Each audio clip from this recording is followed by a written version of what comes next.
All right, bear with me. I have a cold today, but I am happy to have Katie Walker of Katie Walker Interiors back. Yes. And it kind of spurred me on. Not that I did not have so much great feedback when you were on the last time, but when Spotify did their, oh, it's nice. I'm like spitting on myself.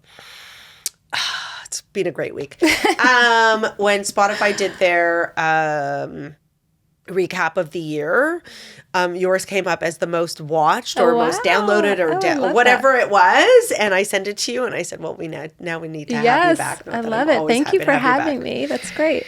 So I think one of the reasons everybody really loved your episode, not that you're not amazing and personable and you just do such a great job explaining it all, was just that staging has become such a huge part of this sale process. And even as the market has changed dramatically in 2023 and this will air in 2024, I believe that 2024 is going to have yet another roller coaster of a year.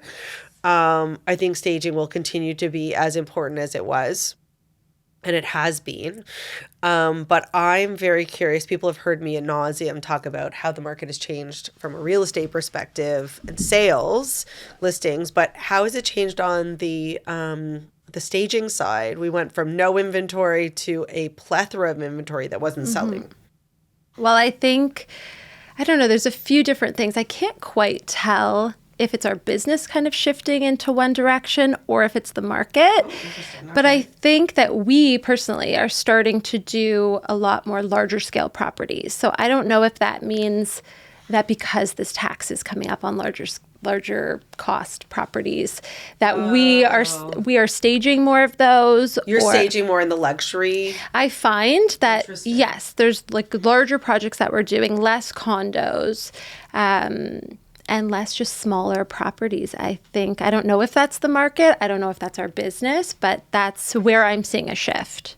Yeah, I wonder whether it's lack of budget from agents also, right? Like if they're not able to, if they're not doing the business they were doing before, and again, like I've spoken about this, is like not to disparage independent agents in any way, shape, or form, but it's hard to be able to compete in a market when you're one person versus a team that doesn't have that power behind them. Yeah, right? And I think cash flow is a big thing for that agent. Exactly. Yeah, I think that makes a big difference. And I think, if last year you were getting 10 listings a year and then it goes down to 5, you're going to try to hold on to a little bit more of that cash coming in, I would say. So it's tricky. I don't exactly know the answer, but that's what I'm seeing, a shift towards the higher end and shift towards, maybe the high producing agents are doing a lot more work than I'm seeing maybe some of the agents I've worked with in the past that are doing you haven't less. Seen for a while. Yes. Who haven't called you for a while, for sure. Right. No, it makes a lot of sense. I mean, I would say even I've seen listings like condos for $2 million for clients not having professional photos. Yes. Right. And I think that's back to the cash flow. It's not and good. Just trying to cut costs, I think, is maybe where it's happening. And we are not like the budget option. So it's tricky. It's hard to know. I think as an agent, I'm sure it's hard to know where to put that capital. For sure. So sometimes that hit comes from the staging. Yeah, and I'm sure, and we'll get into this because I'm very interested to hear what you have to say about this, but I do believe that there are, different stages for different products. So if anyone's ever gone house hunting and gone to different properties that are staged, it's very clear they're staged differently. Mm-hmm. So I can totally see why someone like you in your company and the quality of staging that you do would gravitate and then find your place in a more luxury space. So that makes a lot more sense versus you doing the $600,000-$700,000 condos. Yeah, I mean, which I love. That I just $600,000-$700 is like not luxury. I know, and which we still will do. Like, I mean, I'm not against it. I know. But I mean, it just tends to be like where we're trending towards. No, for sure. And I think in past markets when it's like things would sell in a day, agents maybe were just ready to flip that, do the next one, weren't as concerned about, the cost, the money was still coming in. Yeah, it's just a bigger flow of properties and cash and everything. Interesting. Anything else that you're noticing? Like, I mean, I guess maybe in the same way, like, let's leave out the basement. Let's not do the backyard. For sure. Kind of being a little bit more economical about it. And I come into a listing appointment with that thought process because I want someone, I want the agent and the homeowner to get the most out of the staging. We started doing what's called hybrid staging. So like I told you last time, we do virtual staging as well. Oh, yes. So sometimes we'll do the basement and we'll do the outdoor virtually and then really focus on the main floor and the first impression as a way to lower the cost. Right. So there's different strategies and different options. So we're willing to be adaptable and I know you guys are so easy to work with. It's interesting to think that you would do a hybrid of both. I've always thought of them in silos. I know. But it also makes sense. Like, for example, if you are selling, and I've done this for a bunch of clients where, we're preparing to sell in the spring. We don't know when, waiting for the market. Is there snow going to be on the ground? Doing pictures, like we did pictures back in like late August, early September. So we have the pictures ready. Yeah. And so then you can, do virtual staging for those. For sure. And also, I always felt like this. I'm like, I've definitely staged basements. We've staged basements together before. They don't sell a house. Right. That's it. It's just a misallocation of capital. Yeah. No. I think sometimes, if you have that like $10 million property where it's like perfectly like a walkout that's gorgeous, you want to do the basement physically. Although sometimes, like we were just talking about, like those really good basements in the East End. Yeah. If you've got a good basement in the East End, that will also help you bring up the price. True. Yeah, it's case by case, I think. So that's why the walkthrough or listing appointment is, so important. So, speaking of the fact that houses are not selling or condos are not selling, forget 3 days, not 30 days. Yeah. In the buyer's market we're in with no buyers.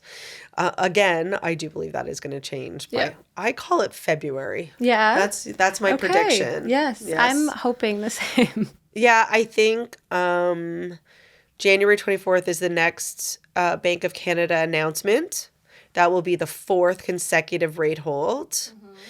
And then the next one after that, I can't remember. But there's one in April and then there's one in June. And if the buzz is that they're going to drop them in April, I think that the market will start to recoup. Okay. Yeah, I keep hearing things of that it's going to happen earlier than expected, which is hopeful. Yeah. At least in the States, I've heard things there are progressing towards a Yeah, the interesting thing is rate. I was on a call yesterday for Follow Up Us, which is a CRM that the industry uses. It's great. And they do these great webinars, usually very US focused, but I always find some value in them. And Zillow was on it, the economist or whatever you would call it, like in-house woman. She was lovely. They have no inventory in the US. So they've had these really high, it's the opposite, but I think it's because they can amortize their mortgage for 30 years and not have to renew, whereas we have to renew every 5 years. So they're less interested in moving, right? Whereas people are, it's a different situation with us. Anyway, that must be nice. But they are saying that, yes, they're saying they're going to start reducing rates for sure. The Fed say they're not going to reduce. Right, I just read that the other day. Fingers crossed. We'll see if there's some influence in our markets. Yes. So before, and I always found this, like I would have to have conversations with clients about this when they had, pets or, they were living there. Like in the last 5 years, it's been very unusual that, if you had a good product that you would say to a client, don't worry, you know what, I just need like your house for a week, right? Mm-hmm. 10 days, your process, cleaning, pictures, our process or whatever, I would say usually took about 3-4 days and then you put it on the market. Mm-hmm. And if you priced it well and you presented it properly, you could sell it.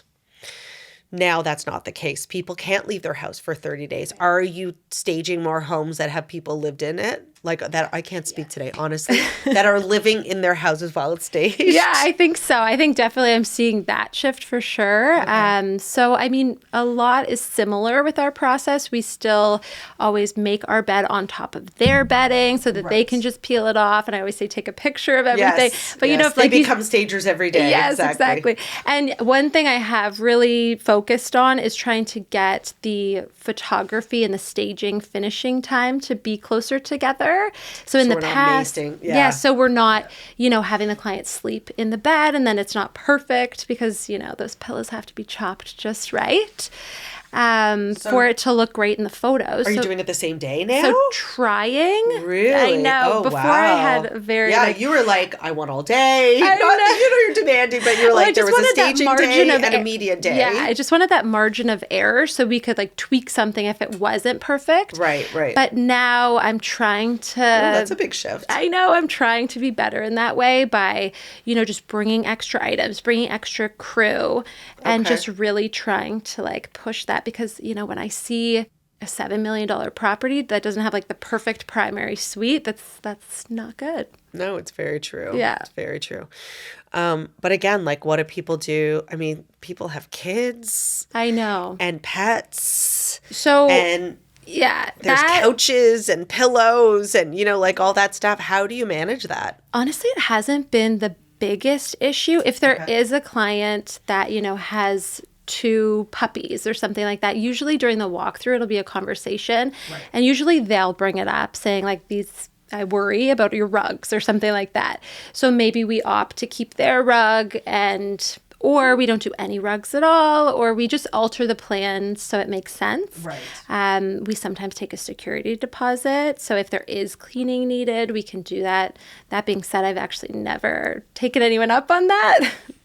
But because usually we'll just take it to the cleaner and it's fine. But yeah, it's a consideration. But usually it's a collaborative conversation. People aren't trying to, you know, they don't want things to get wrecked either. So, you know, we try our best. I always feel like maybe I'm just projecting, but like I always feel like I wouldn't want to feel uncomfortable in my own home. And that's what I'm always like. It's true. You know, you work the same way I do is in collaboration with the seller. Like you never want a seller to feel like it's our way or the highway.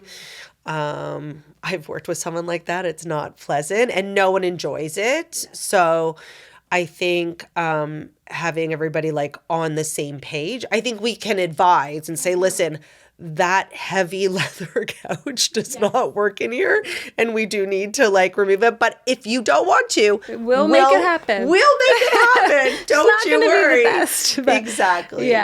So it's always a conversation and it hasn't we haven't had any major horror stories from that yet. Knock on wood. I know. I feel like we shouldn't tempt fate. I haven't either. I feel like everyone's always kind of like just, you know, jumped in and said like, we got to get this done. And that's the way it goes. Yeah. But yeah, it's not easy to sell a house. No, it's like, it's so, I always say to client, like if you're ready and you want to do it, commit to the process and it will be done properly and you'll do well. Short-term pain, long-term gain, but for sure. Yeah. And those are always the instances when it actually, you know, comes at the best, when a client is just on board, they trust the process, you know, on all fronts, on if they trust you, they trust us. That's when things, you know, work flawlessly. I agree. So from that standpoint, any like trends that you see going into 2024? I mean, we talked about it last time when you came in, obviously the whole idea of home office. I mean, we did not stage a house once together that did not have a home office. I mean, that was just unheard of. Now I see that shifting a little bit. So I still have requests for clients when my buyers are going out with me. They'll be like, we still need space at home. Yeah. But I'm not feeling like when I'm staging a house, those bedrooms are all bedrooms. I think there's a better return on investment there. I think if you have a bed now. like if you have a bedroom, show a bedroom. Right, Because you don't know right. how many families are there. And if you can see a bedroom in there, you can definitely see an office because that takes up less space. So it does make the most sense, I think, now to show it as a bedroom. I think affordability also, like people are just trying to get into whatever they can. So they don't have the luxury of saying, I mean, I was showing, 3-bedroom homes to couples that were never going to have children because they needed 2 offices at home, whereas that luxury is gone. Right. So, Yeah, I think it makes things change, and people are somewhat heading back to the office. So I think it's less of a need. But I mean, we still do some offices, but and then in a kid's room, if I can show an office, like a homework area, that's valuable. But definitely things are shifting as far as home offices. But what trends are happening are more, aesthetically, I would say. Yeah, I don't know. It's like I find our color schemes are changing. Everything's kind of going into the more creams. I mean, they have been for a while. I was going to say they were always like neutral, Yeah, for and sure. taupe I'm loving. Like there's different color combinations that I'm loving. Okay. We're adding a lot of new inventory. So we have like 6 new curved sofas. Which Curved sofas? Yeah, they just have like just Oh. more rounded. And there's some full sectionals that are just like a full Are rounded. big couches coming back? Is that like a thing? Is it like nesting? Is it like home? Like, I mean, it what's the depends on the trend? scale of the property. If we can show a huge sofa, then I will, just to show how like grand it is. I wish I was on a big sofa right now. I know, right? But yeah, that's something I'm buying a lot of for our like refresh. Interesting. And same thing. I think last year we talked about earth tones and things like that. yeah, I'm yeah. still gravitating towards that because I want a home to feel grounded and natural and organic. But again, it does depend on each property. Yeah. If we're doing a loft that's like super trendy, we're gonna More blacks yeah, and- add yeah. more like poppy, vibrant colors, and Yeah. but I think we're always refreshing our art, and it's such a wide range of styles that we do in different It's homes true. that we do. It's true. You have to have so much inventory. Oh gosh, yeah. Oh my God. How big is your inventory space again? It's just under 10,000 square feet. Oh my God. I know, and right now it's like full. Because in December, everything comes back before the holidays. So Wow. Do you ever do sales? I'm thinking about it. It's on my to-do list. I will do it, I promise. Oh my God. I I need think to that would just be tell so great everybody. though. Yeah, For sure. I think I have like 10 couches to sell. I have so You much. heard it here first. I know. We will let everybody know. Yeah, no. I think Yeah. that would be so great. Yeah. So we were talking about this before we started. As we saw sales go down, and we've heard hypothetically that there will be agents that don't maybe decide they don't want to keep their license because it's not as easy to fall over a business like it was in COVID, or the reality is in tougher times that's what happens in any industry. I don't think we ever, and we talk about how many agents don't make it to like the 5th year. I've never asked you what that looks like in the staging business, because as I was saying to you this morning, some company just started following me, and I had never heard of them. So I looked at their profile and they had 1 post, and I thought, what an interesting time to get into the market. Right. So what are you seeing based on like the competition, who you knew was out there, who's not there anymore? I mean, I also saw a lot of agents doing their own staging. Yeah. Oh my God. I never understood that. Like that was just, I did it very, very briefly at the beginning of my career and then went like, there's no way I can do this. It's just too distracting. I know. It's tricky also to have the exact inventory. Like we have so much to pick from that each Well, property... every listing would look the exact same. You're I like, know. oh, look, the yellow couch again, right? Yes. I mean, yeah. Yeah, it's tricky to have the amount of items that you need. But definitely with the switch of, how COVID was and how many agents probably started, was the same for how many stagers started. Oh, interesting. And we Really? really got a boost during COVID as well. Like everything was busy, everything was moving, but you were saying that there's so many stagers that maybe you don't hear from anymore, don't know where they went. I think it really comes down to seeing a whole year through in a business to know what your pricing is.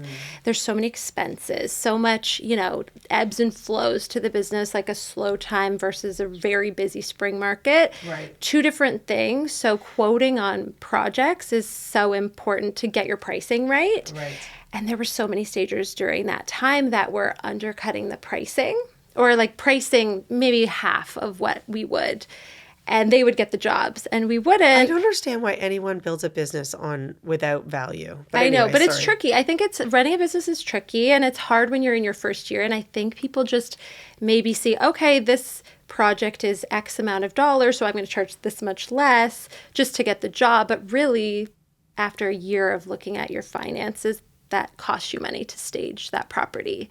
Oh, for sure. I remember in my early days, like I was like, oh, I didn't make any money on that. Right. You know, yeah. and you want to do everything you possibly can. Right. But then you also have to realize you can't work for free. Exactly. For sure. And how do you rework that? For sure. And I think that you only realize that after about a year in business. So I think all those stagers, maybe that's what happened. Maybe there was a little bit of a...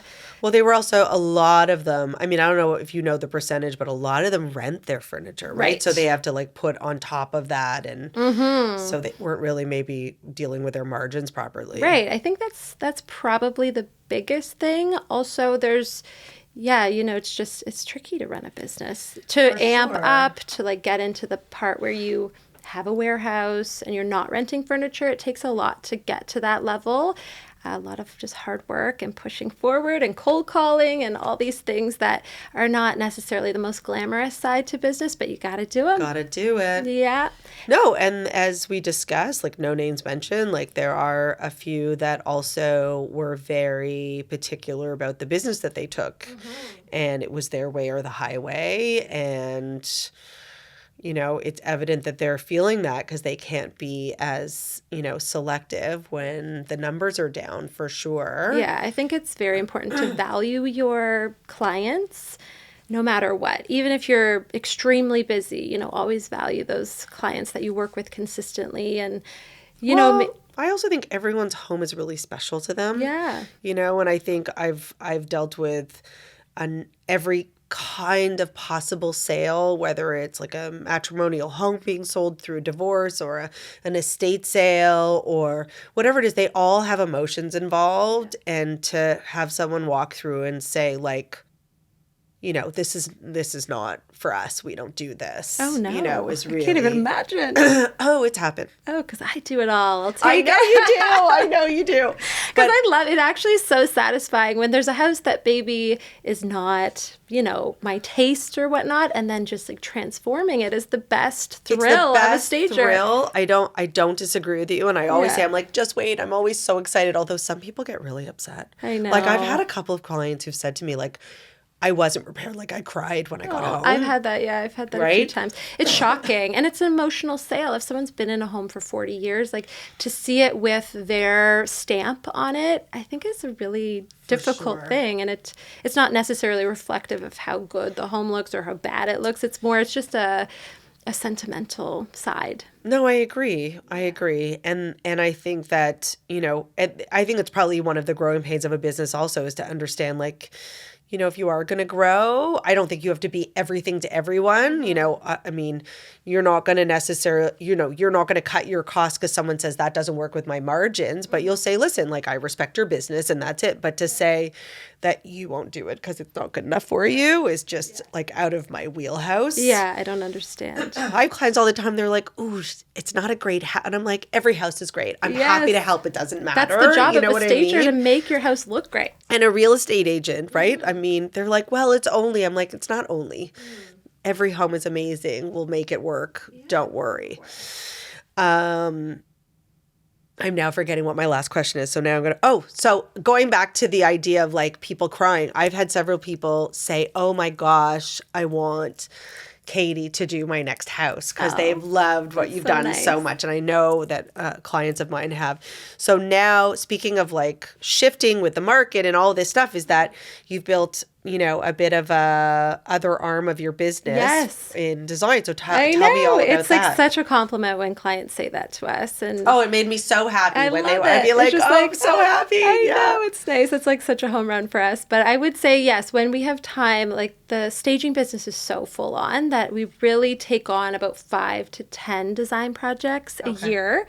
And that's different scales. So that could be just purchasing furniture, coming up with, simple mood boards for them and, getting our wholesalers, delivering that to our warehouse and then, staging their new property, but doing it for themselves. I think you did that for one of my clients. You just did mood boards and then she said, you know what, I'll sort, like I love sourcing the stuff, but I just need help putting it together. For sure. Yeah. So we'll do something like that. But then also we're starting to get more projects that are a little bit more full on. So picking flooring, we're doing a condo lobby coming up. So that's like a full. Good for you. Yes. It's just. That's exciting. Where's the condo?